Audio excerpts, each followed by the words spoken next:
Jamani, Bwana Yesu asifiwe. Bwana Yesu asifiwe. Tunamshukuru Mungu tena na asanteni sana kwa kuja.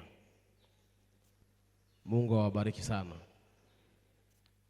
Na asante sana kurugenzi kwa wasilisho ambalo limetangulia, na asante sana kwa waimbaji waliotangulia na walioimba sasa. Bwana awabariki sana. Ya jana wakati tunachana jioni, tulishughulika na hoja ambayo ilijibu swali la msingi kwamba ni kwa nini Mungu hataruhusu wasio waaminifu kuokolewa. Nadhani jana kwa neema ya Mungu tuliona hiyo mada na tuliona uhalisia wake, na jambo jema ambalo tunaweza kufanya leo ni kumwambia Mungu atujalie uaminifu. Sasa leo katika mwendelezo wa semina zetu za uwakili, leo tutaingia sehemu ya pili ambayo inaelezea kwa nini zaka.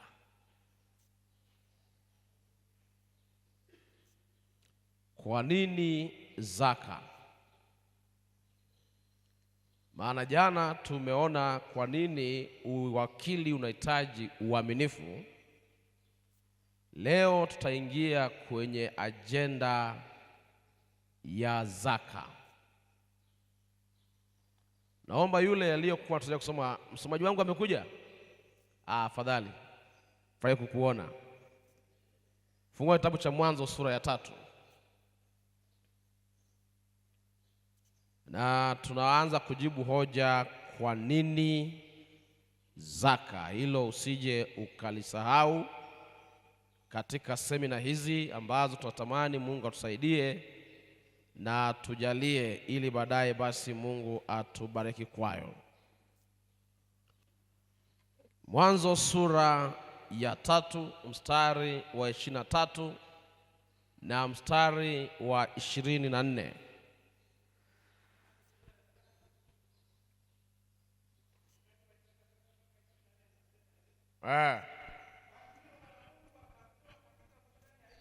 Bwana Mungu akamtoa katika bustani ya Edeni, ailime ardhi ambayo katika hiyo alitwaliwa. Ambayo sasa anasema katika ambayo alitwaliwa.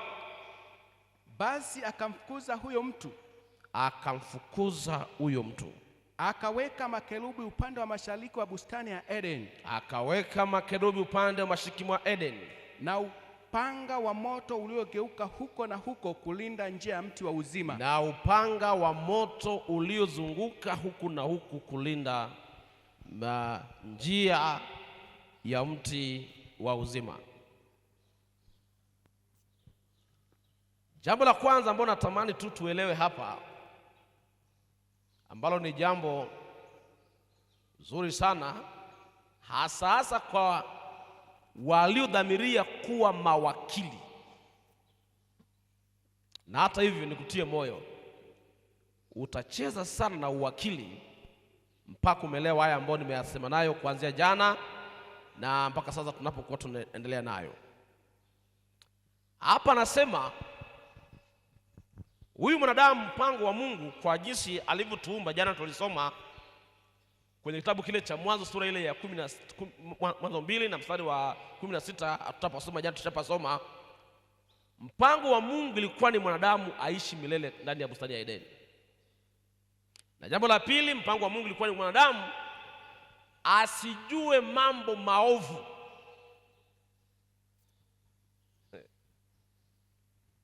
Na kuna wakati niliwatia moyo kwamba hata leo nikutie moyo, jitahidi sana kuelekeza mawazo yako na akili yako kutafuta mambo yaliyo mema. Usitumie muda wako mwingi sana kuchunguza na kutafuta mambo maovu na mambo mabaya. Mungu kwa kweli atamani tujue mambo mabaya. Kwa hiyo anasema kwamba Mungu alikusudia huyu mwanadamu akae katika makao yaliyojawa utakatifu, ushirika na Mungu na uzima wa milele. Na mambo yote haya nataka niwatie moyo, yanapatikana tu kwa jambo moja tu, utiifu. Tunapoendelea na mada utagundua hapo mbeleni, ikiwa Mungu, hii kauli sikize vizuri ili ikutie moyo kunifuatilia vizuri katika presentation ya leo, ikutie moyo.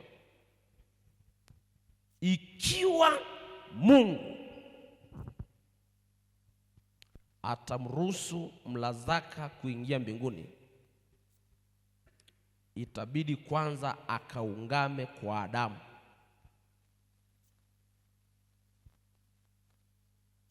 Kwamba nilikukosea kukutoa kwenye bustani ya Edeni.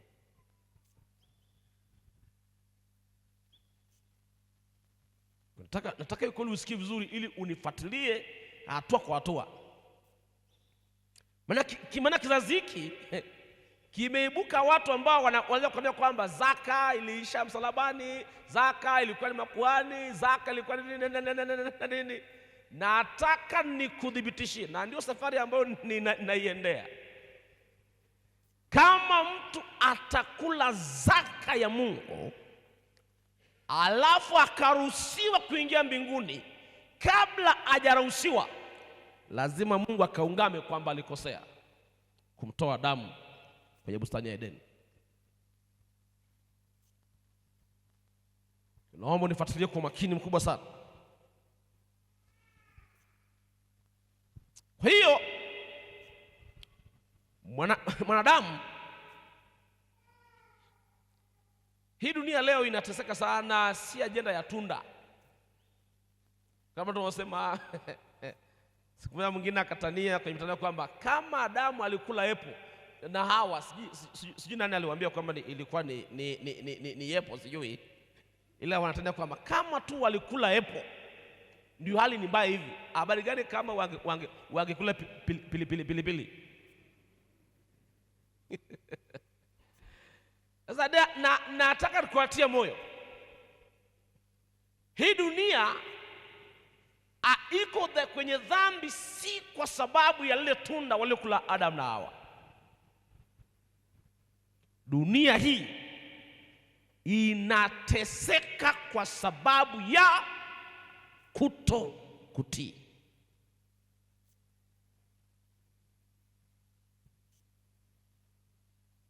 Kitabu cha Warumi sura ya 5. Warumi sura ya 5. Kitabu cha Warumi sura ya 5. Soma mstari wa 12. Fungu la 12 linasema hivi: kwa hiyo kama kwa mtu mmoja dhambi iliingia ulimwenguni. Kwa mtu mmoja dhambi iliingia wapi? Ulimwenguni. Huyo mtu mmoja ni nani? Ni Adamu. Kwa hiyo kwa mtu mmoja leo mna bahati kwamba mazingira yamenidhibiti nisisogee sana kuwatembelea lakini hii kwa takiwa niwasogeleni wakazie macho, ila sasa basi ashumu tu kwamba nimekusogelea hapo. Rudia hilo fungu vizuri. Kwa hiyo kama kwa mtu mmoja dhambi iliingia ulimwenguni. Kama kwa mtu mmoja dhambi iliingia ulimwenguni, na kwa dhambi hiyo mauti. Kwa dhambi hiyo mauti. Na kwa hivyo mauti ikawafikia watu wote kwa sababu wote wamefanya dhambi. Na hiyo ikawafikia watu wangapi? Ikawafikia watu wangapi? wote. Maana wamefanya nini? Kwa hiyo maana yake ni kwamba anachokisema hapa Paulo ambacho anakiandika, anasema kama kwa mtu mmoja dhambi iliingia ulimwenguni, na hiyo dhambi iliingia kama matokeo ya kutokutii. Jana tulikuwa hapa tulikumbuka baada ya Adamu na Hawa walipoamua kuwa najisi, dhambi ikaingia. Sasa ikiwa dhambi hii imekwisha kuingia, na ndivyo hali ilivyo, na hata hivyo ndivyo inavyoonekana, na hakuna namna nyingine ambayo unaweza kusema. Kwa hiyo hii hapa ikatawanyika na ikawafikia wanadamu wote. Sasa tunatokaje hapa? Nenda mstari wa 17 Warumi hiyo sura ya 5. 17.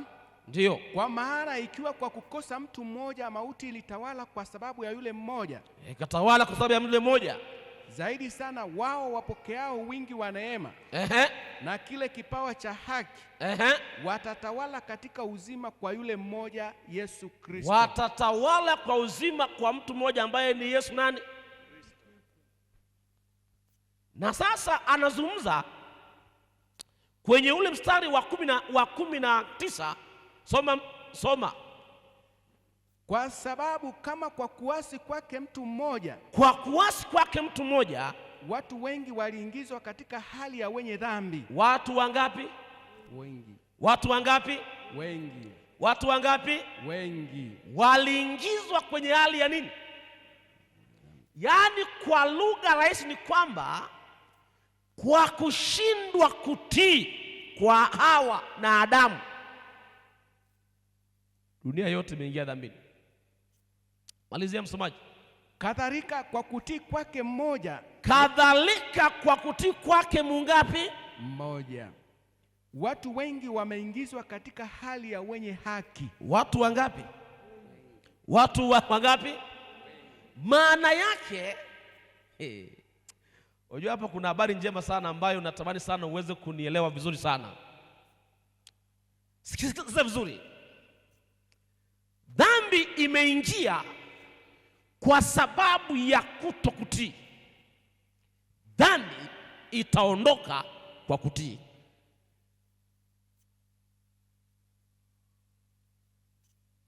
Nataka nikutie moyo. Yesu Kristo amekufa kwa wote wenye dhambi. Na ni kweli Biblia imeeleza, kwa maana jinsi Mungu alipenda ulimwengu akatoa naye mwanawe pekee. Biblia iko hapo. Lakini nataka nikutie moyo, wanufaika na kifo cha Kristo pale Kalvari ni watakaotii.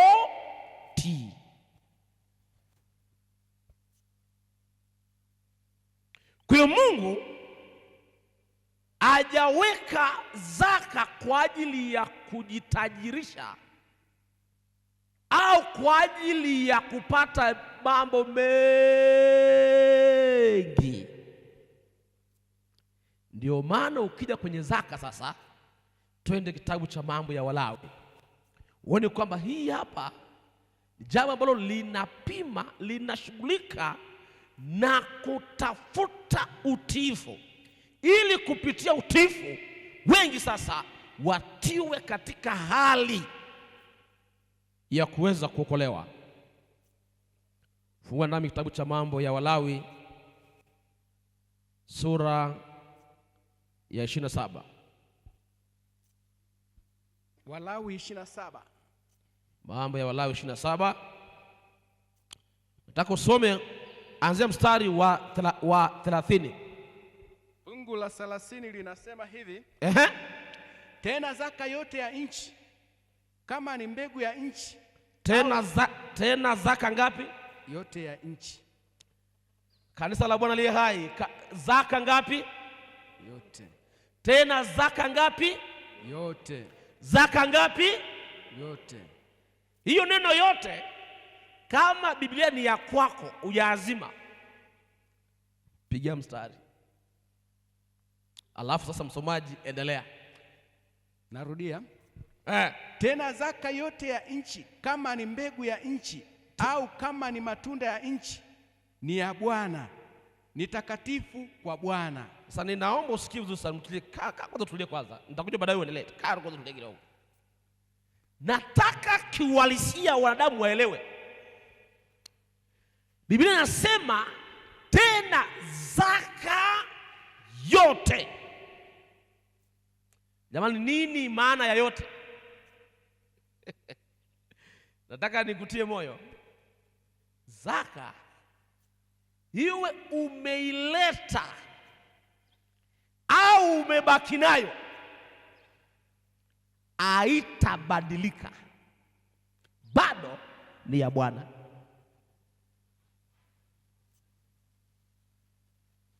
Yaani zaka, nataka nikutie moyo, sio ile iliyokuja kwenye hazina. Amesema yote. Maana yake ni sasa, wale ambao bado mpaka leo wanazaka kwenye majumba yao, wanazaka kwenye mashamba yao, wanazaka kwenye miradi yao, wanazaka kwenye mili yao, maana walikula na zaka ndani yake na vitambi vina zaka ndani yake. Kwa wewe kuitumia hiyo zaka, haujabadilisha jina, bado zaka yote. Alafu nitakupatia habari njema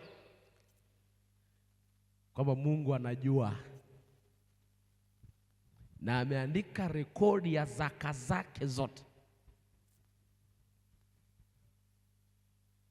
Nataka niwatie moyo wale ambao Bwana ametujalia kushika hizi zaka kwa maana ya yako wewe mwenyewe, yako mwenyewe ukiipokea wewe mwenyewe kule kwenye biashara yako. Jana ilikuwa ni wiki iliyopita, tulikuwa kwenye kule Kilango kule. Baada ya kufundisha hili somo, mzee mmoja akavuviwa, yani akapata moto. Akasema, mchungaji, haya mambo kama ndivyo yalivyo, andikeni barua conference, yani general conference, tuanze kufuta wasiotoa zaka. Nikasema, mzee, wewe umeelewa mpaka umepitiliza. Yaani umeelewa mpaka umepitiliza.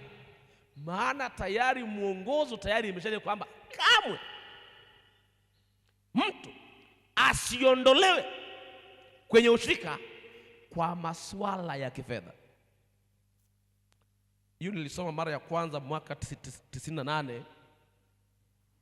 Nilipobatizwa nikaenda kwenye makambi, nikakuta kuna mwongozo wa kanisa. Nikapita kidogo, akasema, hii nayo na sisi tunaruhusiwa kununua. Nikanunua, nikasoma. Nikakutana na hiyo sentence ile, nibariki sana. Tena nikaipigia mstari, kamwe mtu asiondolewe kwa ajili ya mambo ya fedha. Mnajua ni kwa nini hiyo kauli hiyo nilikuja kuifuatilia sasa, nikiwa sasa Bwana amenijalia kwenye idara ya uwakili, sasa nikawa naifuatilia.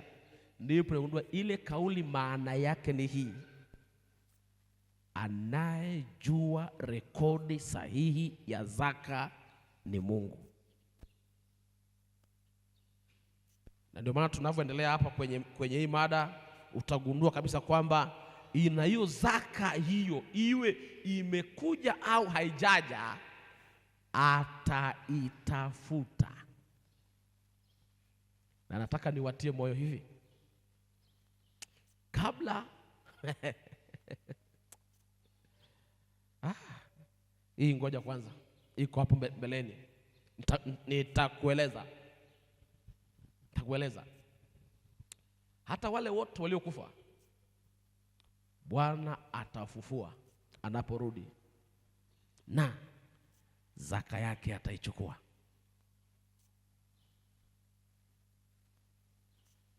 Hakuna mtu atapotea na zaka ya Mungu. Hata waliolala mauti, zaka ya Mungu ataichukua kwao. Anaichukuaje? Tulia tu kidogo. Sio maana tumekuja kwenye semina ya wakili. Na ndio maana nataka kuwapongeza ninyi ambao mnakuja kwenye hizi semina za wakili. Sasa kuna wale ambao wanasema sisi bana semina za wakili tumeshasikiza sana sana. Amna, Mungu nuru yake kila siku inakuwa. Wewe nitakuja kuambia kwamba ataichukuaje. Hakuna mtu atapotea milele. Yaani wewe haujaenda pale pote. Zaka ni ya Mungu. Maana akisema kwamba ni ya Mungu, maana yake ni sasa kila mahali ilipo zaka ikitumika vinginevyo, maana yake ni kwamba na wewe umetangaza kuwa Mungu. Na waga ninawaonya washiriki wale wanasema kwamba ninyi wachungaji mnakula zaka zetu. Nataka nikutie moyo, hauna zaka wewe, hauna zaka. Na ukisema kwamba nakula zaka yako, maana yake ni kwamba umekufuru. Maana zaka yote ni ya Bwana. Wewe una mapato, zaka ni yake. Unaileta au ileti, ni ya kwake.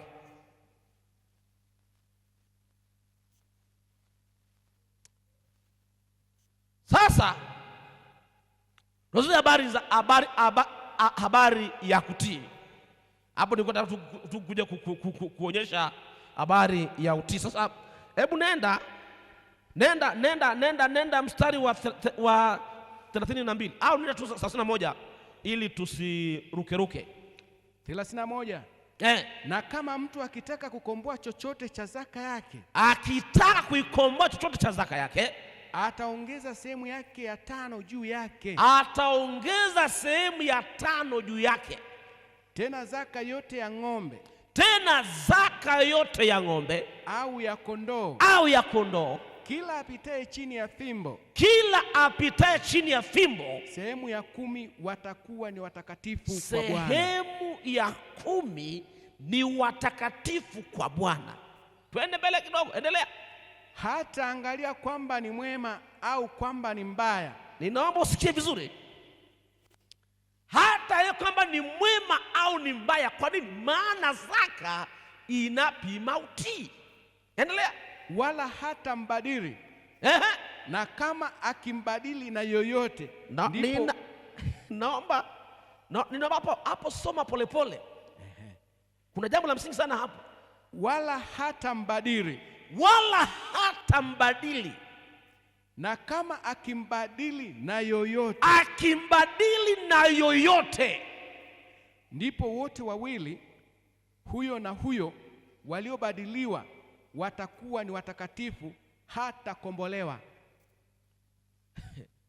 Yaani hiki sasa vizuri. Kwa sababu zaka ni kipimo cha utii. Kama wewe una zizi la ng'ombe, una mbuzi, una kuku. Jana nilishafundisha hapa kwamba zaka inapatikanaje. Unahesabu 1, 2, 3, 4, 5, 6, 7. Wa 10 ni munene, mwembamba, amekonda, ana kilema, ana ulemavu. Huyo ni wa Bwana. Ukaingiwa na tamaa, kama bwana we, huyu ng'ombe wa 10 pita, huyu ndio ng'ombe ndio dume la mbegu hapa. Sasa nikimtoa hawa wengine hao watazaaje? Alafu tunasema kwamba bwana we, ng'ombe ni ng'ombe, nitamtoa huyu. Huyo naye uliyembadili naye amekuwa zaka.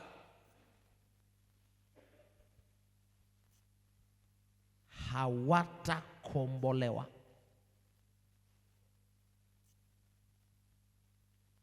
Naomba nisikie vizuri. Ikiwa tu mtu mwenye nia njema, mmoja ameanzia hapo juu hapo kwenye mambo ya zaka ya mazao na nini, amezungumzia habari ya kukomboa na kaifanya iwe ngumu sana mtu kuitumia zaka yake mwenyewe, akaifanya kana kwamba anasema ongeza na asilimia nyingine 5, asilimia 5 ongeza hapo. Iwe ngumu sana watu waiogope zaka wailete. Sasa habari gani? Na anasema kwamba ukibadili na hicho ambacho umekibadili nacho kinakuwa ni cha Bwana. Yaani ikiwa kubadili, yaani ametoka kile mbadili, Bwana anashughulikia kiasi hiki. Habari gani mimi ambao mnabadilisha matumizi ya zaka,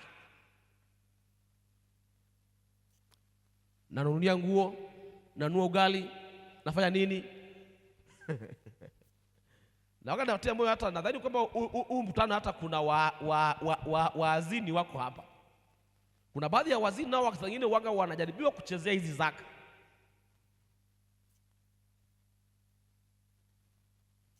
Nikiwa mchungaji wa mtaa mmoja huko Arusha, nikakuta mwazini anafanyia zaka, anaifanyia biashara.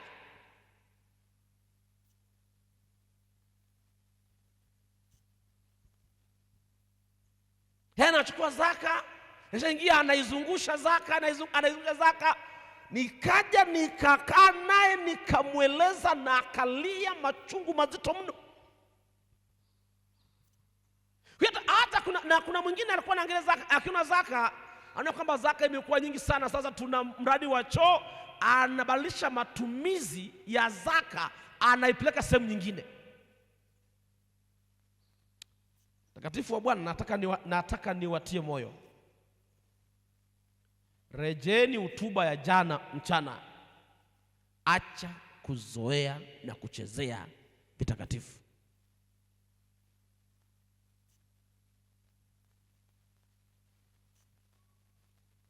Zaka inasimama, inapima utiifu.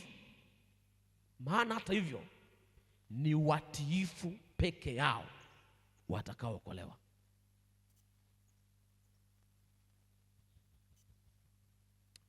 Tunaenda mbele kidogo. Tunaenda mbele kidogo. Hapa sasa nitasoma nukuu ya mashauri juu ya uwakili. Mashauri juu ya uwakili, ukurasa wa 11. Hii hapa ni toleo la mwaka 2010. Imechapishwa na Ufunuo Publishing House. Anasema hivi: fedha na dhahabu ni mali ya Mungu. Na angeliweza kuzileta kutoka mbinguni kama angelitaka,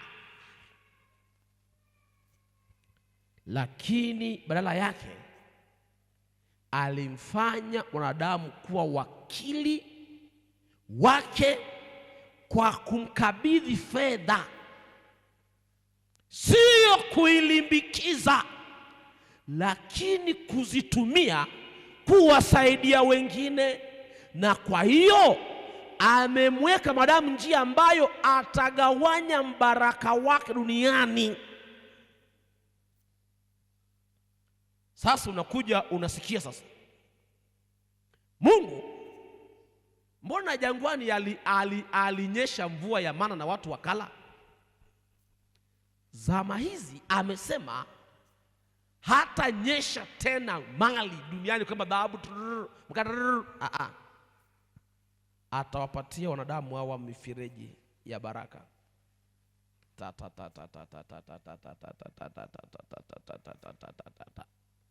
Na kila mbaraka ulio nao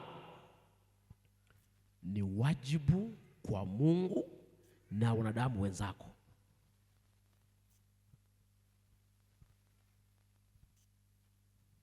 Sikiliza vizuri. Kitabu hicho cha mashauri juu ya uwakili. Sasa naenda ukurasa wa 29, toleo hilo la 10. Bwana akusudi kuja katika ulimwengu huu kuleta fedha na dhahabu za kuendesha kazi yake. Yeye anawapatia wanadamu mali ili kwamba kwa sadaka na matoleo yao waweze kuiendesha kazi yake. Kuna baadhi ya wachungaji wanaogopa sana kufundisha masuala ya zaka, maana washiriki wanaona kwamba tukifundisha zaka ni kana kwamba tunatafuta mishahara na posho na nini. Lakini nataka niwatie moyo, tutakuja baadaye mbeleni hapo. Anasema kwamba yeye Mungu kwa hekima yake ambayo hakuna anayeweza kuihoji, amechagua njia ya zaka na sadaka kuendesha kazi yake. Natamani nikutie moyo.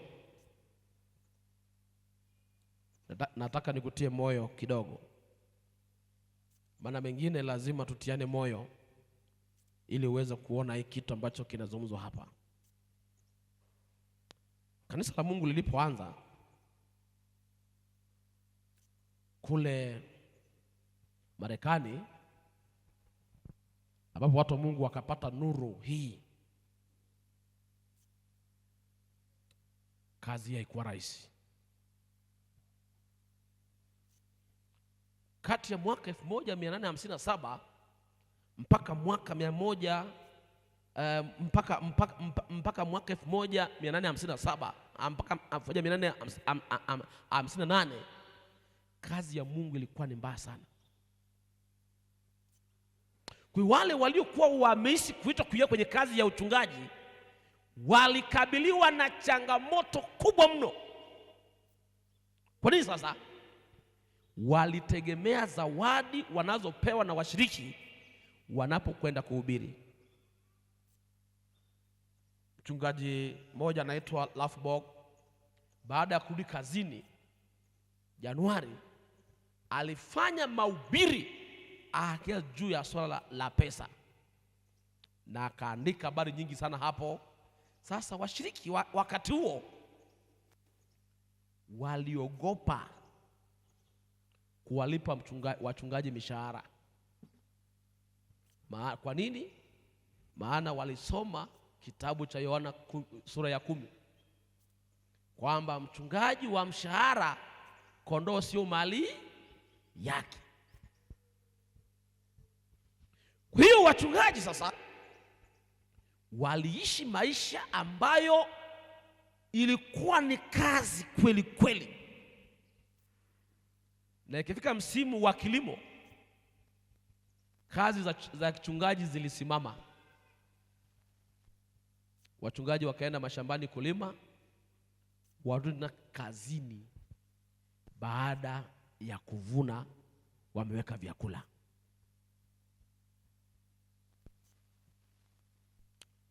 Sasa historia inasema wakati ambapo sasa ilifika James White, walikuwa na wachungaji wengi waliacha kazi mara kwa mara. Wakati ukafika ambapo sasa ikabidi watu wafunge, waombe ili Mungu afunue ana mpango gani kwa ajili ya kuendesha kazi yake. Nataka ili kitu ielewe, ili uone kwamba leo hao watu ambao leo wanakuambia kwamba zaka peleka kwa mhitaji usipeleke, nataka nikwambie kwamba wanapingana 100% na mpango wa Mungu. Ellen G. White akiwa anaongoza wachungaji akapata njozi, na akamwambia mume wake kwamba Bwana alisha, ikiwa utaita wachungaji pamoja waite, alafu endesha baraza la Biblia, mtakuta kwamba katika maandiko upo mpango kamili wa kuitegemeza kazi ya Mungu. Kwa Mungu akamwambia Ellen G. White kwamba ita wachungaji hao wakiwemo wakina Jane Andrews kutoka kule Wycombe, alafu waambie wakiwa na maombi wakae wasome Biblia Mungu ameweka mpango wa kuiendesha kazi yake. James White akamwita John Andrews kuja Battle Creek kuendesha usomaji wa Biblia kwa nia ya kutafuta mpango wa Mungu wa kudumu wa kutegemeza kazi yake. Mwaka 1859 Januari, watu walikaa siku 2 kwa maana ya masaa 48 wakijifunza Biblia ili kupata jinsi gani wataitegemeza kazi ya Mungu, hasa kwa mambo ya kifedha. Baada ya siku 2 waliokuwa wamekusanyika walikutana na mfumo wa utoaji wa zaka ulikuwa wa lazima kabisa kabisa kama ilivyokuwa zamani. Kwa hiyo akasema, sasa hii tunaita nini sasa? Tuite utoaji wa mpango, systematic benevolence, ukarimu au wema kwa mpangilio. Siku ya Jumapili usiku, mpango uliogunduliwa uliletwa katika baraza la mashauri ya kanisa Battle Creek, na James akaandika. Kanisa la Battle Creek lilikutana Januari 16 mwaka 1859 jioni kufikia juu ya utoaji wa mpango ambao utawafanya wote kufanya kitu fulani kwa ajili ya kazi ya Mungu kwa muda wote, kutegemeza na kuondoa mzigo kwa wale ambao wametoa kuliko uwezo wao. Kisha John Andrews wakiwa na Peter Frisbee na James White waliombwa kuandaa andiko juu ya utoaji wa mpango iliyolenga katika maandiko matakatifu. Wiki 2 baadaye, Januari 29 mwaka 1859, baada ya masaa 7 kupita, kanisa ilikutana kusomewa andiko. Taarifa ilipokelewa kwa sauti moja na ikapitishwa ichapishwe kwenye gazeti la Review and Herald.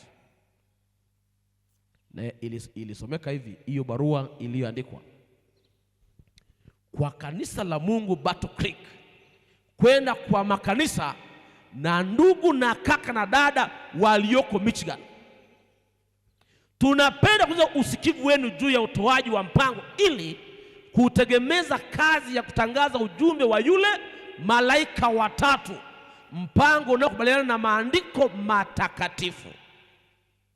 Walichunguza maandiko ya Agano Jipya, kusanya mafungu yaliyohusiana na kazi yao waliofanya. Waliogopa moja kwa moja kwenda kwenye agano la kale, maana waliogopa kwamba labda ni miongoni mwa vitu vile vilikuwa vimegomolewa msalabani, kwa hiyo wakabaki. Fungu ambalo walilipata kwa mara ya kwanza ni Wakorintho wa kwanza sura ya 16 na mstari wa 2. Ndio kanisa mara ya kwanza likapata hili fungu. Sasa hapa Mungu sasa unaona kama Mungu anafunua nuru yake polepole namna ya kuiendesha kazi yake. Kwa hiyo ilo fungu la Wakorintho wa kwanza 11 na mstari wa 2 alikuwa akieleza kwamba watu wakusanye pesa ili sasa wanapokutana, ngoja tuisome Wakorintho wa kwanza 16 mstari wa 2. Fungu la 2. Ndio. Basi na wasifu kwa sababu mmenikumbuka katika mambo yote, nanyi mmeyashika yale mapokeo. Unasoma kitabu gani? Wakorintho wa kwanza. Wakorintho wa kwanza 16. Okay, 16 fungu la ngapi pastor? Mstari wa 2. Mstari wa 2 anasema siku ya kwanza ya juma, siku ya kwanza ya juma, kila mtu kwenu na aweke akiba kwake, kwa kadiri ya kufanikiwa kwake. Sawa, ili kwamba michango isifanyike hapo nitakapokuja. Kwa hiyo ili fungu ndio wakalikuta. Sema Kumbe mitume waliambia kwamba kila mmoja kwa kadri alivyofanikiwa aweke akiba, ili mimi nikija, kwa maana siku ya Sabato pasiwe na machangizo. Na akasema kila mmoja afanye kadri ya alivyofanikiwa. Kwa hiyo hawa wakakubaliana sasa. Hapo unajua kwamba hawana nuru kamili habari ya matoleo, ila Mungu anafunua kanuru pole pole namna ya kuiendesha kazi yake. Kwa hiyo huo mwaka wa 1859 walikubaliana kama ifuatavyo: wanaume kati ya miaka 18 hadi 60 kila siku ya kwanza ya juma wataleta katika hazina senti 5 hadi senti 25 kwa dola 100.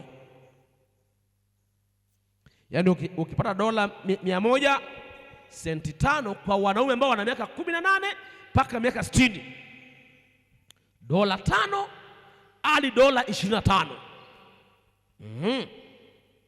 Wanawake wakati ya miaka 18 hadi 60, senti 2 hadi senti 10, na walikusanya kila Jumapili, siku ya kwanza ya juma walipeleka hizo senti 2 kwa kanisani. Vijana wa kiume na wa kike kati ya senti 1 hadi 5 kila siku ya kwanza ya juma. Ni vizuri kujua kwamba safari ya matoleo kwenye hili kanisa limetoka wapi, ili usije ukarudisha kanisa ambako Mungu alishalitoa.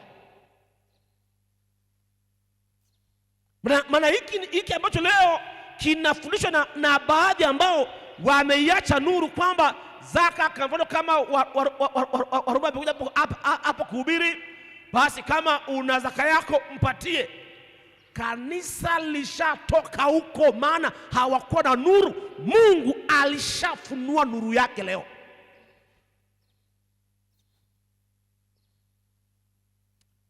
Kwa hiyo nasema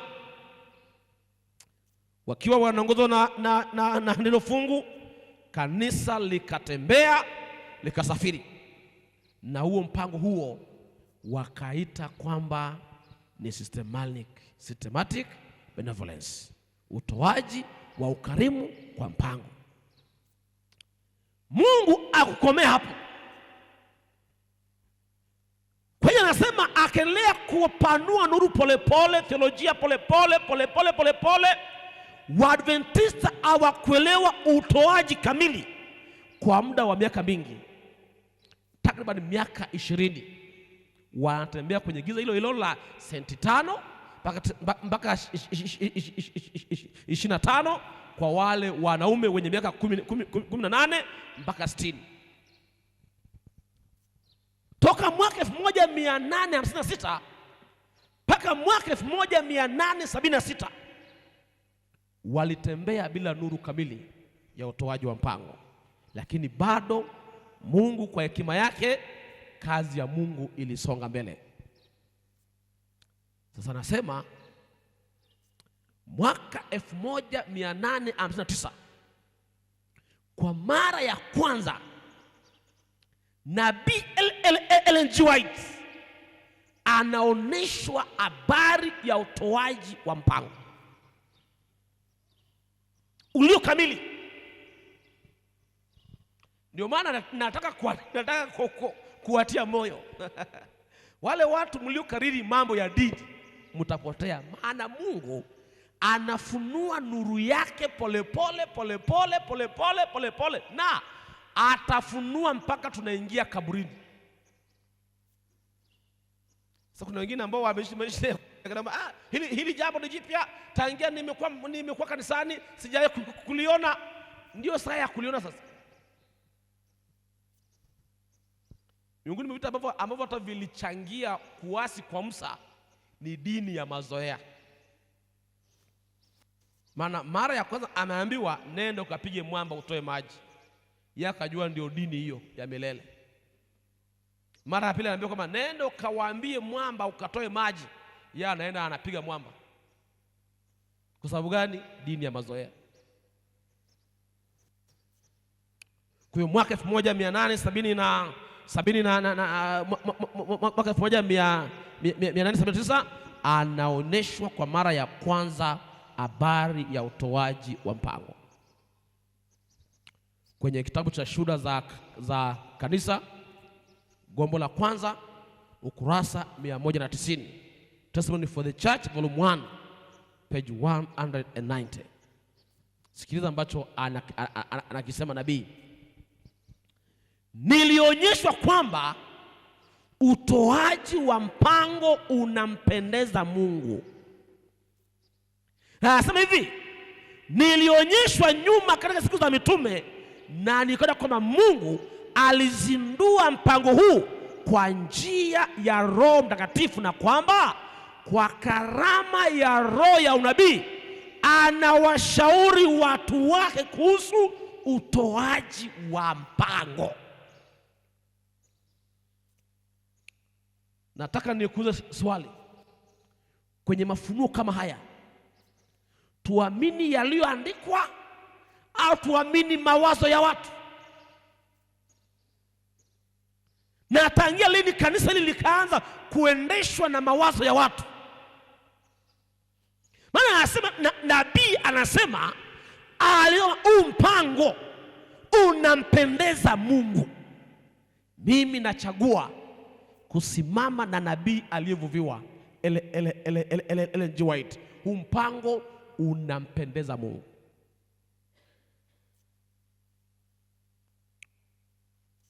Januari mwaka 1861 anaandika katika Shuhuda za gombo la kwanza chini ya kichwa kinachosema utoaji wa mpango. Na ukienda kwenye kitabu hicho cha Shuhuda za Kanisa, kuna sehemu mama Ellen G. White ameandika habari ya utoaji wa mpango kabisa, na ameandika heading yake utoaji wa mpango. Alafu anasema akaandika hivi, usimwibie Mungu kwa kumzulia zaka na sadaka yako. Kisha akanukuu Malaki sura ya 3 mstari wa 8 mpaka mstari wa 11. Wakati huo kulikuwa hakuna tofauti ya kuweka kati ya matumizi ya zaka na matumizi ya sadaka, maana hitaji la fedha lilikuwa hasa kutegemeza wachungaji na kazi ya kuhubiri Injili.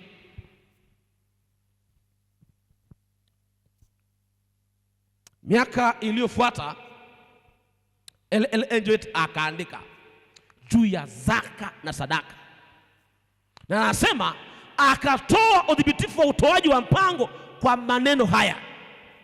Hii ni kwenye kitabu cha Shuhuda za Kanisa, gombo la 3, ukurasa 404 mpaka ukurasa 405. Testimony for the Church, volume 3. Nabii anaandika maneno yafuatayo: utoaji maalum wa zaka. Utoaji wa zaka ya kwanza na ya pili, kwa maana ya utoaji wa mpango, umejengwa juu ya kanuni ya kudumu kama amri ya Mungu. Naomba munisikie vizuri. Hili mara baada ya sema hizi, chagua Ellen G. White aliyevuviwa au Warumbe aliyevimbiwa.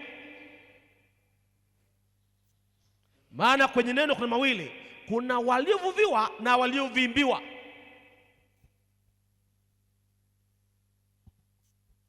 Maana nabii anaandika, anasema utoaji wa zaka ya kwanza na ya pili umejengwa juu ya kanuni ya kudumu kama amri ya Mungu. Mpango huo wa utoaji wa zaka ulikuwa mbaraka kwa Wayahudi, vinginevyo Mungu asingeliwapatia.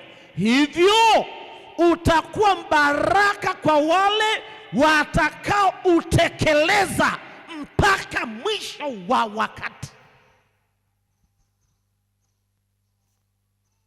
Hebu niambie, ni katika nuru kama hii leo unaanzaje kufundisha watu kwamba zaka wasitoe zaka waipeleke popote?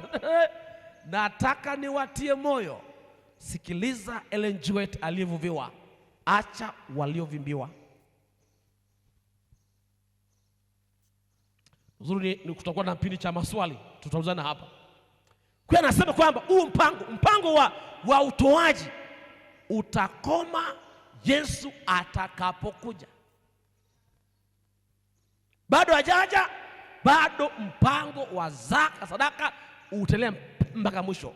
Otherwise, kama tumekoma kumwamini nabii Ellen G. White, ila kama bado tunamwamini mpango huu, ndivyo maandiko yalivyoviwa, ndivyo yanavyofunua na ndivyo yanavyoelekeza, ambaye anasema kwamba the special system of tithing was founded upon a principle which is as enduring as the law of God. This system of tithing was a blessing to the Jews, else God would not have given it to them. So also will it be a blessing to those who will carry it out to the end of time.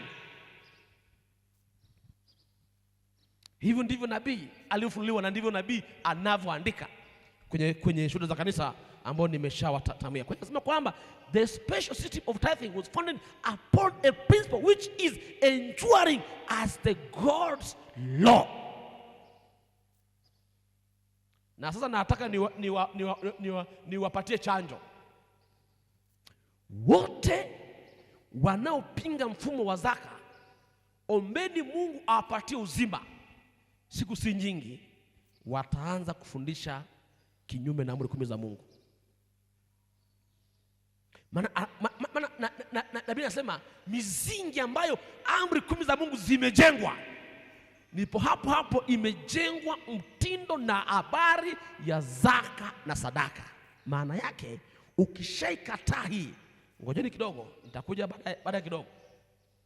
Hawa watu, ombeni Mungu awape uzima, musife haraka, na mimi ninawaombea. Na hao tuombe Mungu wasife haraka, mtaona siku si nyingi. Mimi kuna moja ninamfahamu kwa sura yake, nafahamu kwa jina lake, nafahamu kwa urefu wake na kwa ufupi wake. Alianza haya mafundisho mwaka juzi, akafundisha fundisho moja hatari sana. Anaambia watu kwamba ukishamwamini Yesu wewe umeshamaliza. Kwa hiyo hata ukizindi uwezi ukahesabiwa dhambi, maana mzembe ni Yesu, maana wewe ulishamwamini nani Mwadventista Msabato.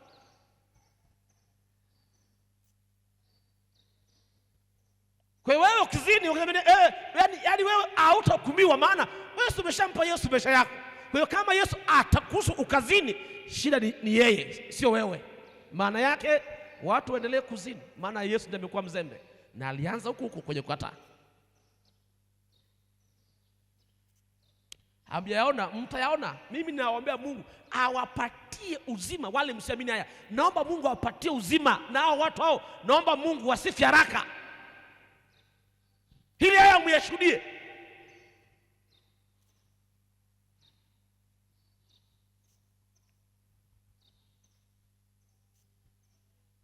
Sikiza vizuri. Baba yetu wa mbinguni hakuanzisha mpango wa zaka kwa ajili ya kujitajirisha, isipokuwa ili uwe ni mbaraka kwa wanadamu. Aliona kwamba mfumo huu itakuwa na mibaraka ambayo mwanadamu anauhitaji, na mpango huu aliuzindua zamani hata kabla ya Ellen G. White, na mpango huu aliutoa hata kabla Waadventista wa Sabato hawajakuwepo. Mungu alishatoa mpango wa utoaji wa mpango, na Mungu mwenyewe alizindua. Ngoja nikupatie habari njema. Ukisoma kwenye kitabu cha Mwanzo 41, hapa Waadventista wa Sabato bado hawajakuwepo. Hata Mungu hajaanza kusema kwamba sasa wachungaji nitawapa zaka. Alishazindua mpango huu.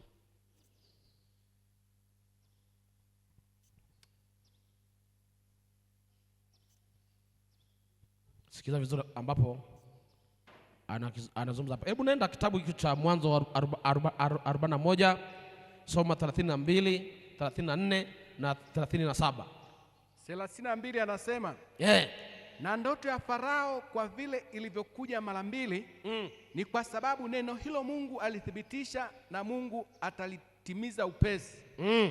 Basi Farao na ajifutie mtu kwa akili na hekima, amweke juu ya nchi ya Misri. Farao na afanye hivi tena, akaweke wasimamizi juu ya nchi, na kutoa sehemu ya 5 katika nchi ya Misri katika miaka hii 7 ya kushiba.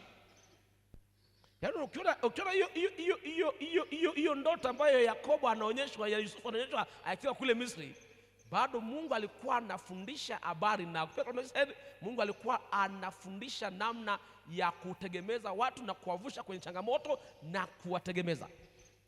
Nasema kwamba ilipokuwa ikirudiwa, maana yake ni kwamba Mungu alikuwa anaendelea kuwafundisha watu namna ya kufanya habari ya matoleo.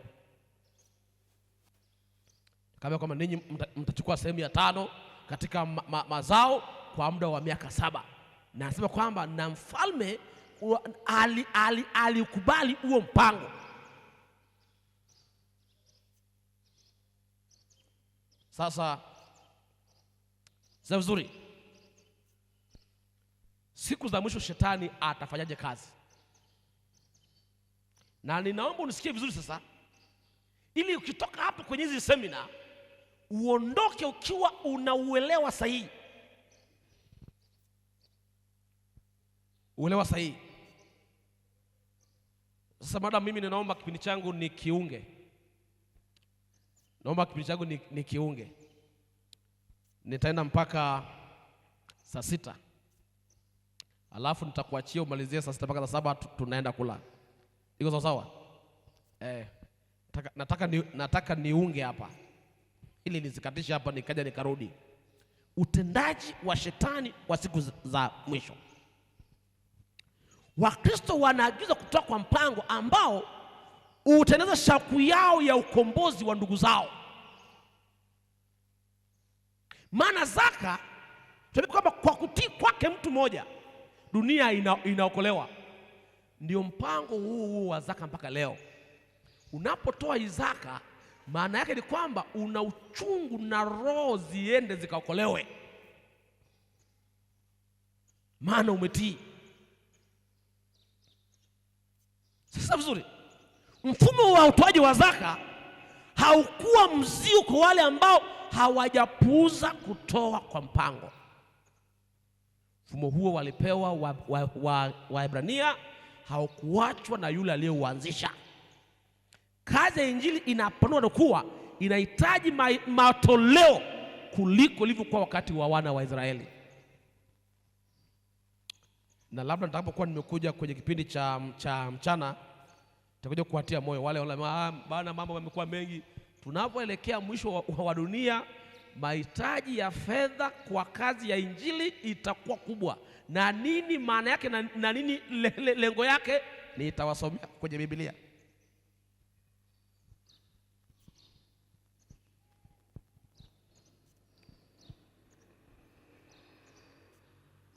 Anaendelea na habari njema akisema, baada ya kifo cha Kristo, injili ilipanuka na kuenea sehemu kubwa, na matoleo zaidi yalihitajika kukidhi mahitaji yake. Na hayo si maneno yangu, haya ni maneno ya Ellen G. White, Shuhuda kwa Kanisa, gombo la 3, ukurasa 392. Shuhuda za Kanisa, gombo la 3, ukurasa 392. Anasema hivi, sikieni hiki kitu. Baada ya kifo cha Kristo, injili ilipanuka na kuenea sehemu kubwa, na matoleo zaidi yalihitajika ili kukidhi mahitaji yake. Na hii lilifanya sheria ya utoaji wa sadaka kuwa ya haraka na ya muhimu kuliko ilivyokuwa katika serikali ya Kiebrania. Sikiliza sasa, leo wala sio kesho. Leo Mungu wala sio kanisa, sio LTF. Pastor Makama, unapofundisha zaka usione aibu kufundisha, maana ni Mungu basi, wala sio LTF. Anasema leo Mungu anahitaji utoaji zaidi wetu kuliko wakati wote ule wa utoaji katika dunia. Kanuni aliyoitoa Kristo ni kwamba zawadi na matoleo viwe sawia na nuru na mibaraka tuliyopewa. Hii nimeshawaambia ni kitabu cha Shuhuda za Kanisa gombo la 3 ukurasa wa 392.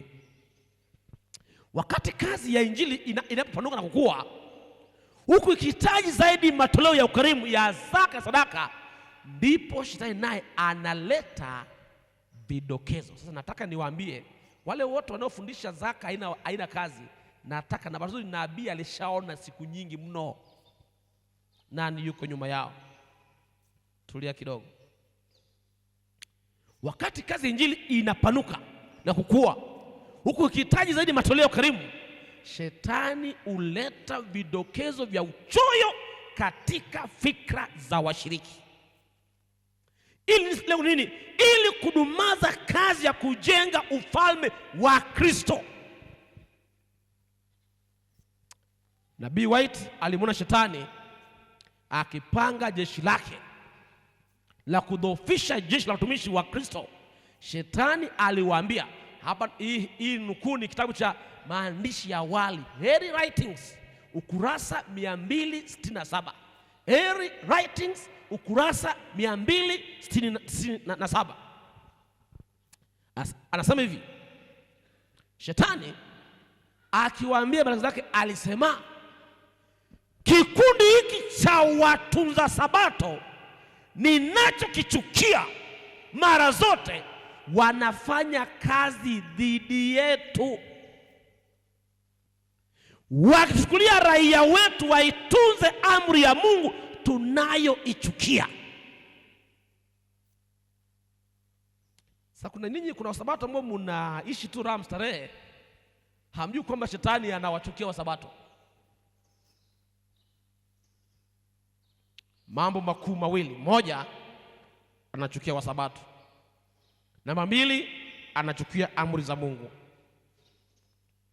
Sasa nini sasa? Mikakati ya shetani dhidi ya Waadventista wa Sabato ni ile. Abili alipotoa kwa uaminifu akauawa. Yakobo alipolazimu kumtolea Bwana kwa kile ambacho alibarikiwa, alizulumiwa mali yake zaidi ya mara 10 na baba mkwe wake Labani, ikabidi baadaye atoroke kwa nguvu. Lengo ilikuwa ni mali, maana anasema kwamba ukinibariki nitatoa. Musa alipolazimu kwamba yeye ni wa Bwana, ilibidi afukuzwe kutoka kwenye ikulu kule Misri.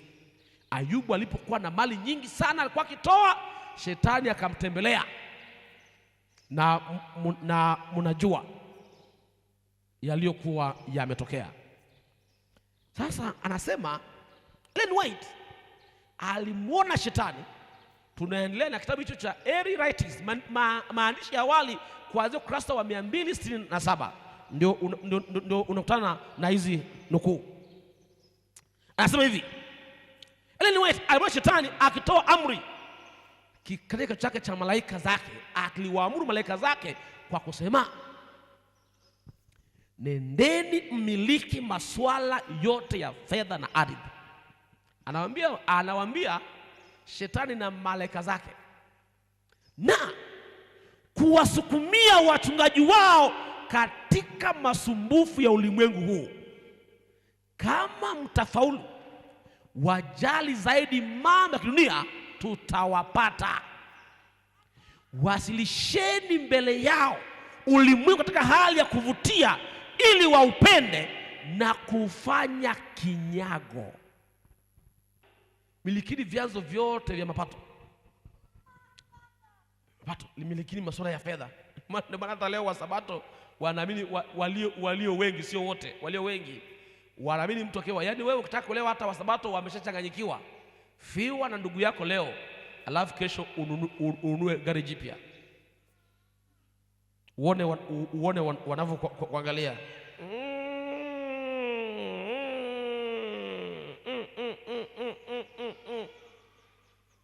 Nini maana yake? Tumeshaaminishwa ni shetani. Ndio maana hata wengine ukikaa hapo sasa hivi mmekaa hapa kwa utulivu kama vile mnaenda mbinguni leo, lakini tukiwakagua kwenye biashara zenu mna mairizi, mashamba yenu mmeyazindika. Sema mchungaji, huwezi kuvuna hivi. Huwezi kuvuna hapa ni Sumbawanga mchungaji, na uende pole. Hapa ni Sumbawanga hapa. Tena mambo ya uchawi siyasemeseme. Na yasema. Kwa wengi wameaminishwa kwamba shetani ndio maana akienda lazima aende akachanjwe, awe na kairizi, nyumba yake azindike, afanye nini. Unajua biashara bana, wewe acha tu. Na Biblia inasema kwamba jisaidie na mimi nitakusaidia. Hakuna. Alafu anasema kingine, wasukumieni wachungaji wao katika masumbufu ya ulimwengu huu. Sijafahamu huko, bado ni mgeni huku kwenu. Lakini maeneo mengi leo hakuna watu wasiopendwa kama wachungaji, hasa walionyooka. Ukishakuwa mchungaji uliosimama hivi, hata washiriki wanavyokuangalia na wanavyokutazama ni tofauti kabisa. Huyu mchungaji tumuelewi. Sisi wengine tumeshawagundua shetani na watumia kutusukumia taabu. Ndio maana mchungaji usipokuwa makini hapo unaweza wewe mwenyewe ukawa ni mchungaji, lakini mchungaji uliasi. Alafu anasema kwamba hawa wachungaji hao wasukumizie masumbufu ya ulimwengu. Ndio maana hata wachungaji wasioelewa sasa hivi wanakimbizana. Kuna wachungaji ni wafanya biashara kweli, wanakimbizana biashara kuliko hata kazi.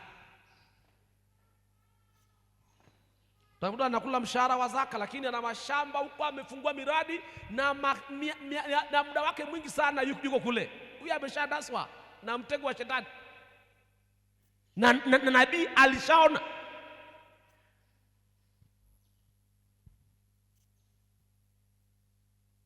Siku na kizazi kimekuja cha mchungaji, anajua uchungaji ni iPad, laptop, gari zuri, anajua huo ndio uchungaji.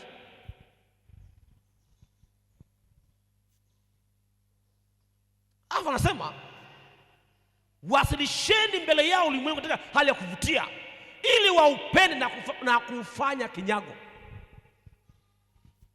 Na ndio siku dunia na sasa hivi ndiko haya mambo. Zamani tulikuwa tunayasoma kule nje. Sasa hivi hata kwa Wasabato yanaingia polepole na kwa hakika, yanaingia kwa spidi na kasi. Sasa hivi sisi badala ya sisi kwenda kuwa nuru, sisi tumecompromise. Yaani tumejifungamanisha.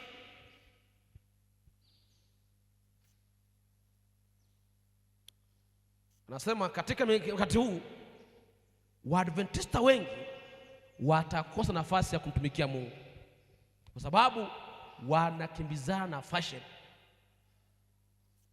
Simu mpya imetoka, yake ni ya zamani, inabidi atumie zaka kununua simu ya kisasa. Hajakaa sawa, suti zimetoka za kisasa, inabidi akazitafute. Hajakaa sawa, nyumba yake imeshapita na wakati, lazima afumue paa, ipande juu, linganishe nini. Na katika mazingira kama hayo, anasema kabisa kwamba moja ni kwamba tutakosa nafasi ya kumtumikia Mungu. Leo kazi ya Mungu inaenda kwa ugumu mpaka unabadilika. Ukienda kwenye effort, vyombo vibovu. Sasa tu Bwana Yesu asifiwe. On speakers zimeshaungua zote, maana zimefungwa coin za shilingi 2,500. Halafu unakuta wamejikusanya kwenye nyuma ya kibweta, kamati ya maombi nyuma ya kibweta, vyombo vimeungua. Baba wa mbinguni, fanya muujiza. Hizo ni spika, mkono wa shetani. Hivi ni mkono wa shetani au ni umaskini? Mimi kuna wengine nilienda nikawafukuza kwenye kamati ya maombi wakiwa wanaomba. Sasa unasema huyu mchungaji akilage koja huyu. Niliwatimua. Generator limegoma kuwaka. Kamati ya maombi, Baba mbinguni, hii generator fanya muujiza. Yaani Mungu atoke mbinguni aje awashe generator.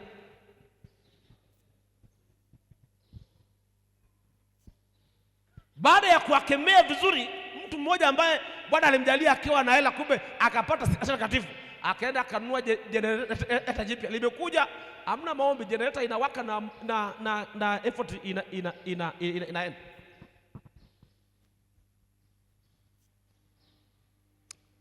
Kwa hiyo anasema kwamba pia watakuwa ni mabahiri na mabinafsi, kwa kuwa ulimwengu ni mtamu. Na kama matokeo yake nasema Mwadventista itabidi amrudie shetani, kwa vile itabidi atumie zaka na sadaka za Mungu kukizi vivutio vya ulimwengu huu. Ndio sasa wamekuja. Ukifundisha habari ya zaka na sadaka, anaangalia maisha yake yeye, anaangalia na umaskini wake, anaangalia na maisha ya mchungaji. Anasema kwanza kwamba tunaibiwa. Hamna anayekuibia, hakuna anayekuibia. Mpango wa zaka nitakuja kueleza tunapoendelea. Unakuja kuona kwanza kwamba ni mpango wa Mungu mwenyewe kufanya kazi yake. Kama anayekuibia basi ni Mungu ndiye anayekuibia, sio sisi wachungaji. Sisi wachungaji kazi yetu ni kufundisha kile ambacho Biblia imekisema, kwamba mpango wa Mungu kwa kazi yake itaenda kwa zaka na sadaka. Mambo mawili: amini yaliyovuviwa au amini yaliyovimbiwa.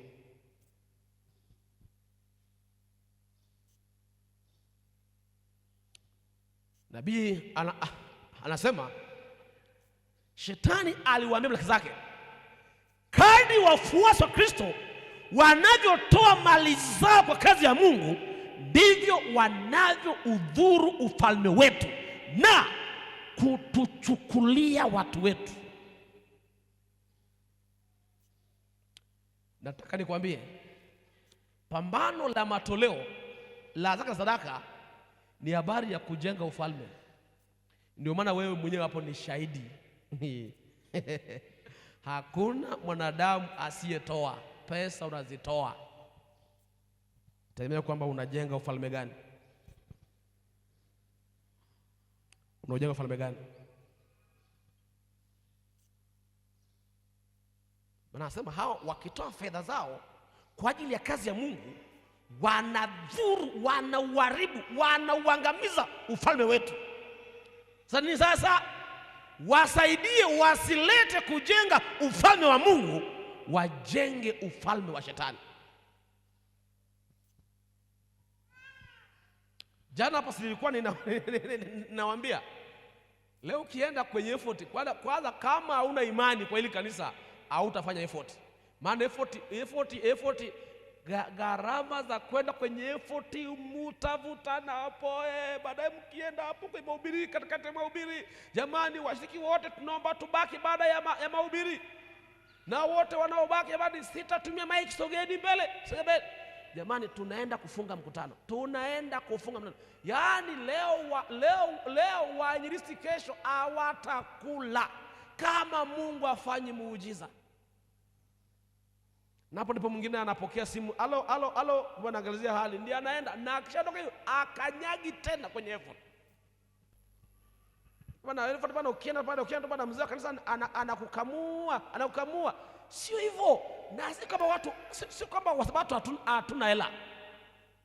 Hela tunazo. Sasa moja kwamba tunajenga ufalme gani?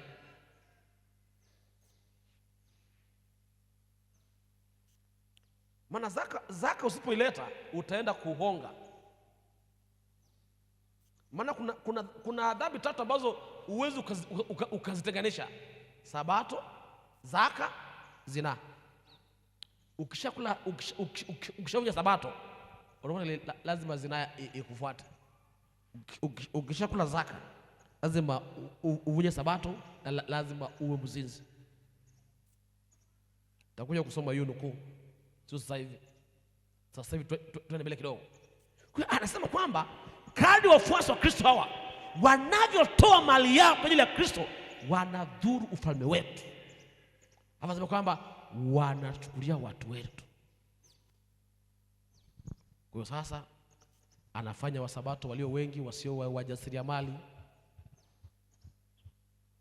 wanaishi kama vile Yesu tu anakuja kesho hapo. Ukija kwenye viwanja vya kanisa ndio hivyo tena. Ukiuliza wangapi hapa ni wajasiriamali, ni wale wa kuungaunga. Yaani nimesha kuungaunga, maana kiambia vipi umeshajenga nyumba yako? Mimi najengewa na baba yangu mbinguni. Za hapa duniani hana nazo mpango.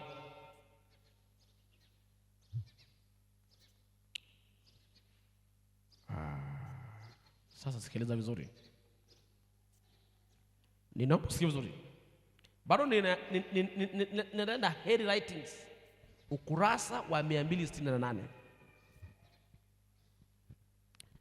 Kazi yoyote ya kanisa inapoanzishwa, kama vile mikutano ya Injili, ujenzi, uwaradi, semina kama hizi, anasema wanapopanga mikutano sehemu mbalimbali, jueni tumo hatarini, kuweni macho wakati huo. Yaani huyu ni shetani anaambia malaika zake, hawa watu wakipanga mikutano, kina Njombe event, habari ya uamsho kama huu, semina ya walei au nini, anasema kwamba shetani anawaambia hivi, jueni kwamba tumo hatarini. Anawapa sasa malaika zake kazi ya kwenda kufanya. Na nataka usikie vizuri. Na unajua sijama kinafundisha habari ya zaka. Kwa nini zaka? Ili uelewe. Zaka ni utii na kujenga ufalme wa Mungu. Sikia shetani anasema hivi, kuweni macho wakati huo, nendeni mkafanye yafuatayo. Moja, anzisheni vurugu na machafuko ikiwezekana. Yaani shetani anaambia malaika zake, kwa inapoimba vizuri, imetulia, watu wanapanga Injili, mikutano ya Injili, watu wanaokolewa, sema nendeni mkaanzishe machafuko na vurugu ikiwezekana. Ndio maana leo hujakaa sana unasikia vyombo vya habari, viongozi wa kanisa wamekula hela chini nini. Nataka niwatieni moyo, hayo yote ni majeshi yale yapo kazini. Ni ambao hawajaelewa hayo ndio wanakaa na juzi kati hapo palichoka kulikweli hapo.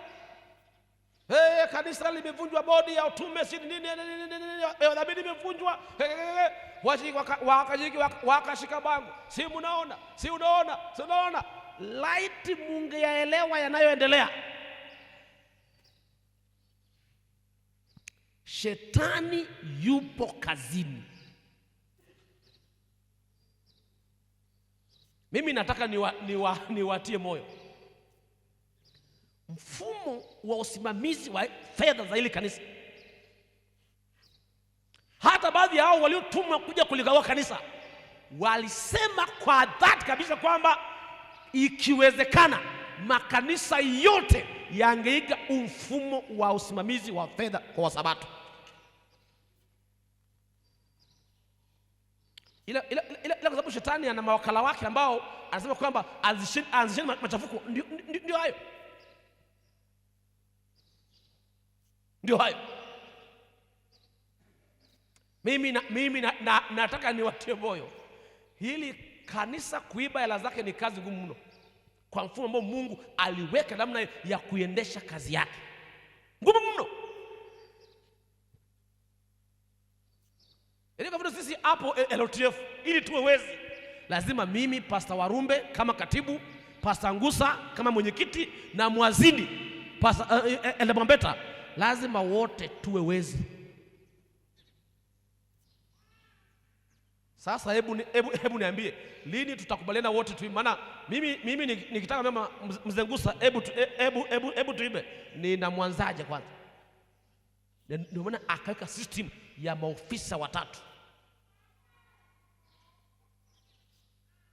na bado hata hao watatu hao, bado kuna kamati kuu, bado kuna wakaguzi hakuna hela za Mungu kwenye kanisa ziko kwenye mikono salama salimini. Achaneni na mkate wa shetani, kwamba huo ni mkate wa shetani ambao anafanya.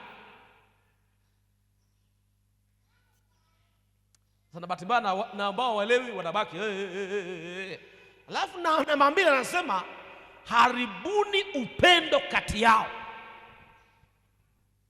Yaani wakipewa kazi, nendeni mkawavuruge upendo, watawajike hapo, warusheni hapo, wabaki na majungu na majungu, na kazi ya Mungu inasimama.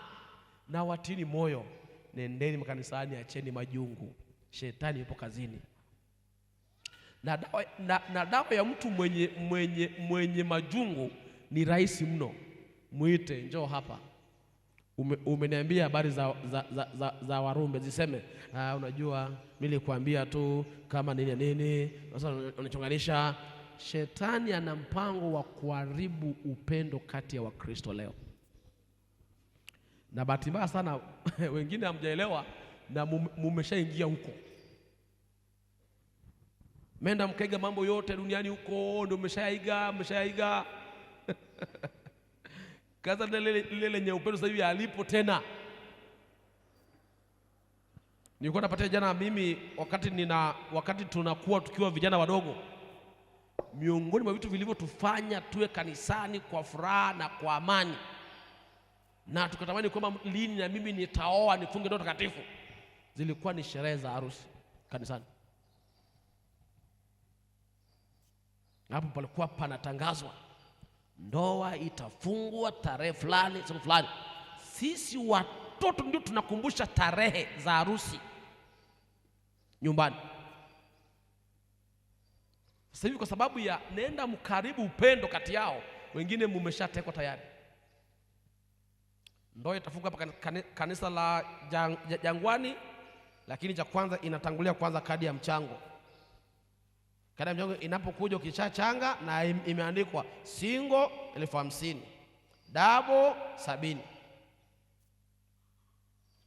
Kwa wale wote waliochanga ndio wasa wanapewa kadi ya mwaliko, na mzee anasimama hapa, wote mumealikwa kwenye ndoa itafungwa hapa kanisani saa 7, na itafuatana na sherehe kwenye ukumbi fulani. Kumbuka, fika na kadi yako.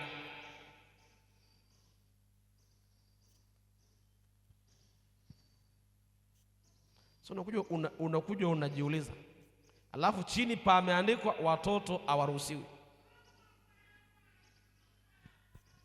Ndio maana kizazi hiki thamani ya ndoa imeisha kabisa, na hata watoto hawa wanakaa kamo tu. Bwana atukuzwe kwa sababu ya kwaya imetushikia vijana. Walimu wa kwaya, Bwana awabariki. Bwana abariki sana walimu wa faida, ndio wameshika vijana.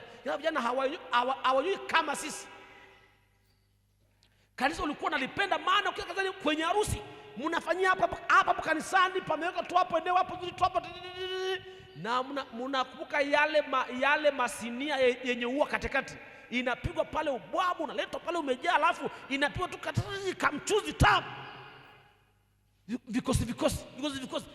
Watoto pale ndio unapiga ubwabu. Sasa ni ushapu wa mkono wako. Jamani, wangapi wamekumbuka enzi hizo? Sasa hivi hazipo. watoto wetu hawajui hata uzuri na uzuri na thamani ya kanisa. Maana harusi wameshanyimwa. Hata vile vinavyo machi, vikisha machi vinatoka vimechukia, mimi harusi sitaki. Maana harusi imeshaenda, ameingia saa 4, ameenda hapo saa 4, ni harusi imekuja kufungwa saa 8. Ndio baada watu waende wakapige picha, vitoto vina njaa. Ndio baadaye ndio waende ukumbini saa 2, vinakuja kula saa 6.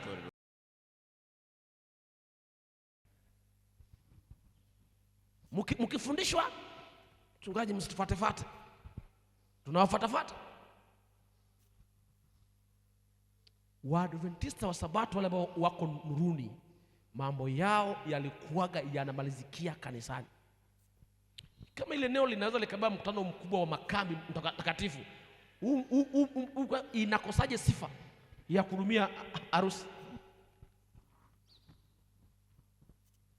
Paka mwende gharama kubwa ziende kule, maana mnakuja kwa gharama kubwa ziende ukumbini, ukumbi ukakodiwe na mahela mengi na mahela makubwa, na ukizumu ndani yake kwenye hizo ukumbi, zaka za Mungu zimo.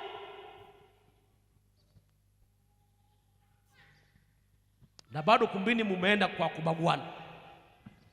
Lakini kanisa la Mungu ameleta matajiri na maskini, ili sisi ambao hatuwezi kupata hata wali nyama, kama kuna tajiri fulani mtoto wake anaoa na anaolewa, ndio sisi siku tunaponea hapo, tunashibia hapo. Siku hizi imeshapigwa kadi, una kadi huwezi kwenda.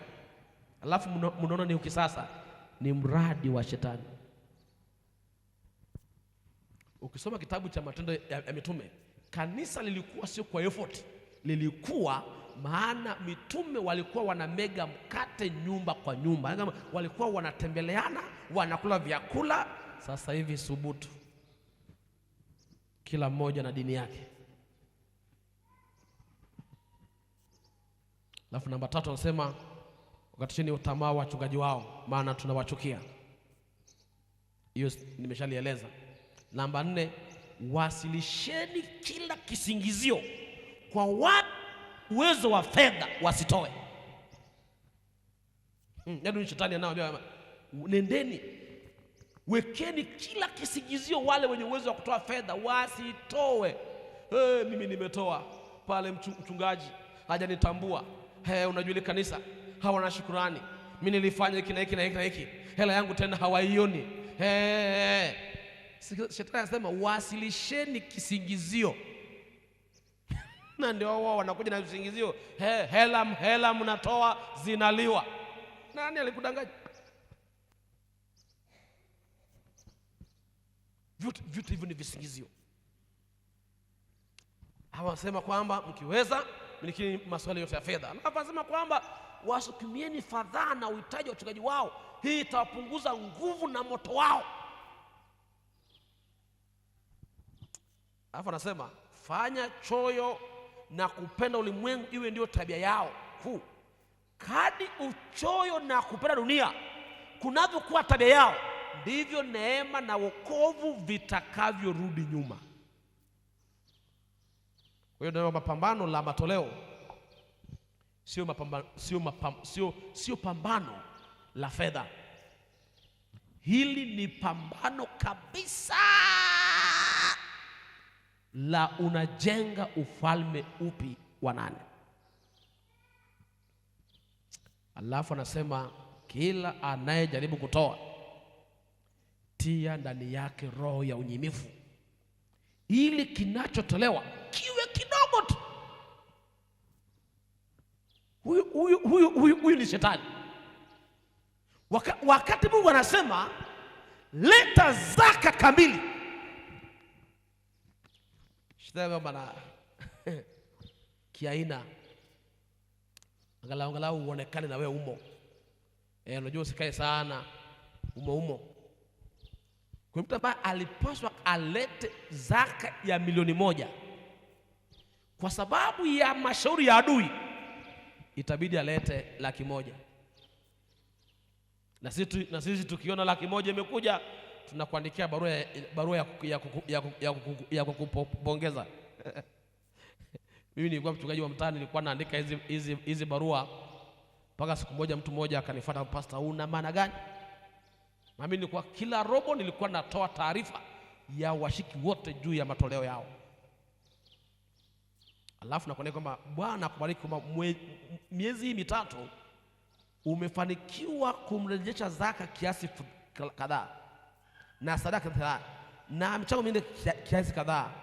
Alafu chini nilikuwa ninaandika, je, ndiyo yote?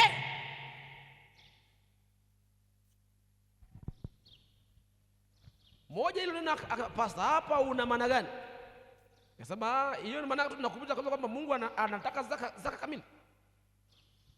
Wanasema kwa sema weka wale wanaotoa, weka ndani yao roho ya unyimifu, weka ndani yao. Mtu ambaye angepata magunia 100 ambaye alipatwa alete magunia alete magunia 20 kwa maana zaka sadaka, atakuletea tu kagunia kamoja tena na mkora mwingi sana, mashemasi muje mbebe na ninawapa siku za ikifika Jumatano amjaja msije mkanilaumu. Mbona kama vile unatutisha?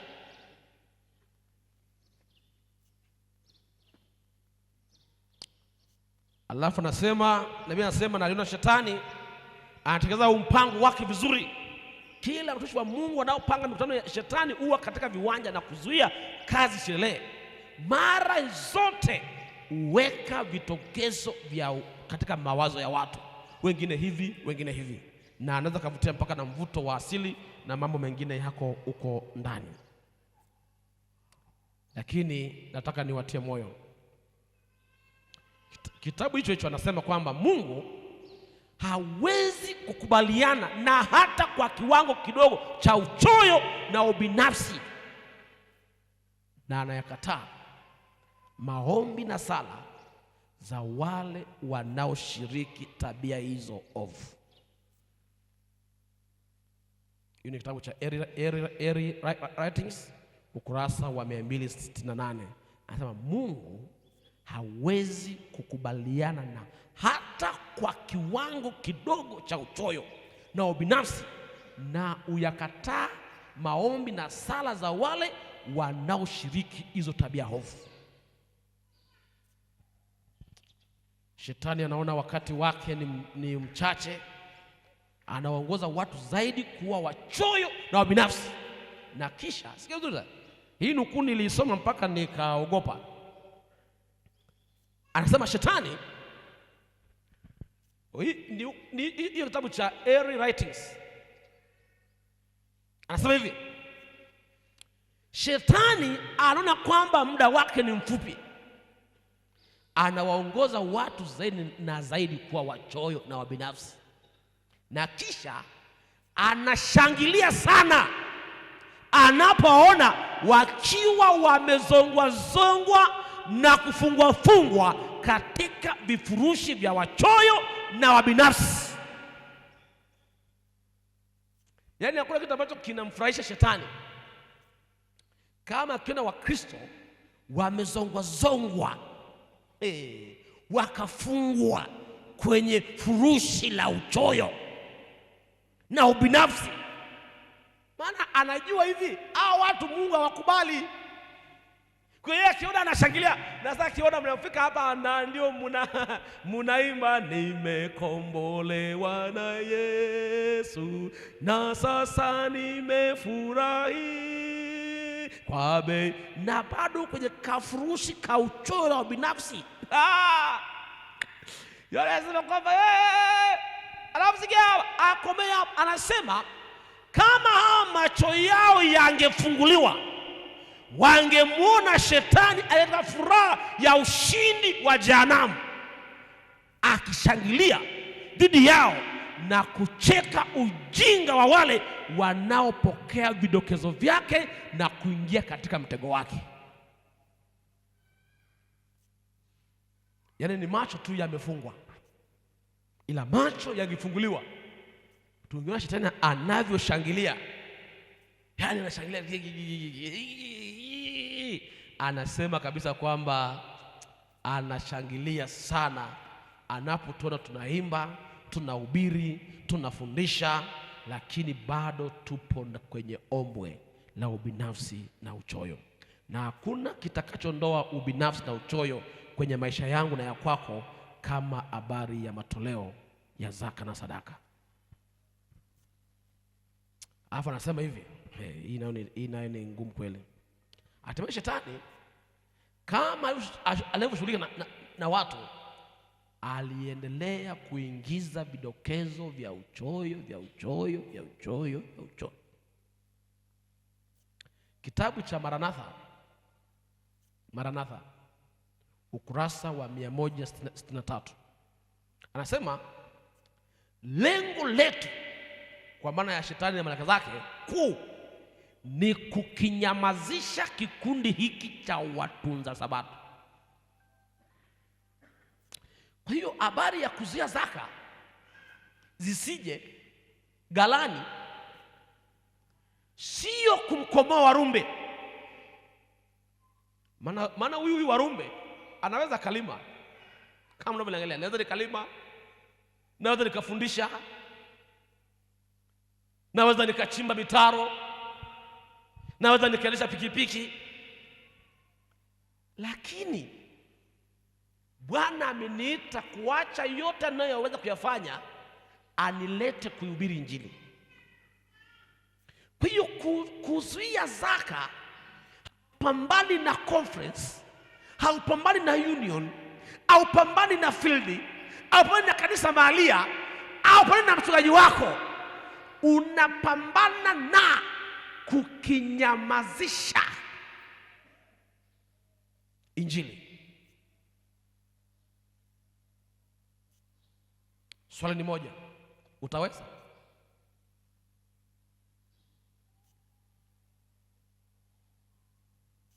Sasa anasema hivi, lengo ni kunyamazisha kikundi hiki cha watunza sabato. Tutaamsha popote hali ya kuwachukia. Kwa shetani yupo kazini, na haya mambo yaliandikwa mapema kabla wewe hujazaliwa, yalishaandikwa kwamba ili sasa akinyamazishe kikundi hiki, kanisa ambalo ndio limebaki peke yake duniani, peke yake, likiandaa ulimwengu kwa ajili ya mara ya pili, shetani anatafuta kutunyamazisha. Nina habari njema kwako, hatutanyamaza.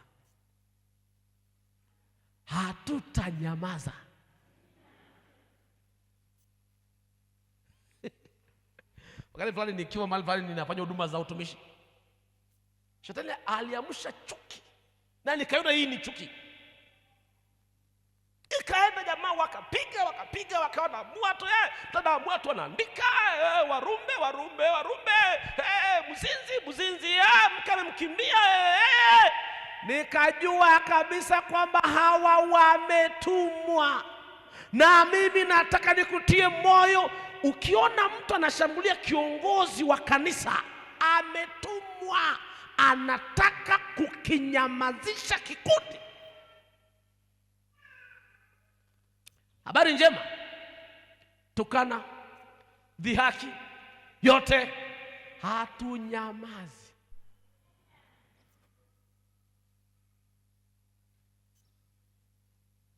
Kwa nini si tunyamaze wakati tumeshaambiwa? Anasema tutaamsha popote hali ya kuwachukia. Anasema kwamba tutaweka upande wetu watu mashuhuri. Na inaomba msikie vitu sasa. Yaani kama vile mumechoka, dakika zangu zimeisha. Naomba tukomee hapo. Nikija nitaanzia hapa. Hatuna haraka. Ili unaweza kwamba unapozungumza masuala ya zaka, umkomee mtu wala umkomee free nini? Kunyamazisha. Na ndio mikate yote shetani anafanyaje? Anataka atunyamazishe. Sisi tumeshaamua hatutanyamaza. Kwa njaa, kwa dhiki, kwa uchi, hatutanyamaza. Tutachapa kazi mpaka pumzi yetu itakapokoma. Bwana tubariki.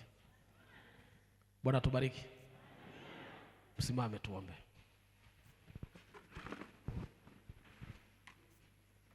Baadaye mchana tutakuwa na kipindi cha maswali. Kwa hiyo kama maswali tumeona maswali kama wewe tuliandike ili usije ukasahau. Baba na Mungu mwema, asante tena kwa ajili ya mchana wa leo. Dhambi iliingia ulimwenguni kwa kutokutii, na shetani anatafuta watu wasiotii ili awakumbatie na kuwapoteza. Mchana wa leo tumejifunza kweli hizi, tusaidie kuziishi kwa Yesu Kristo. Amina.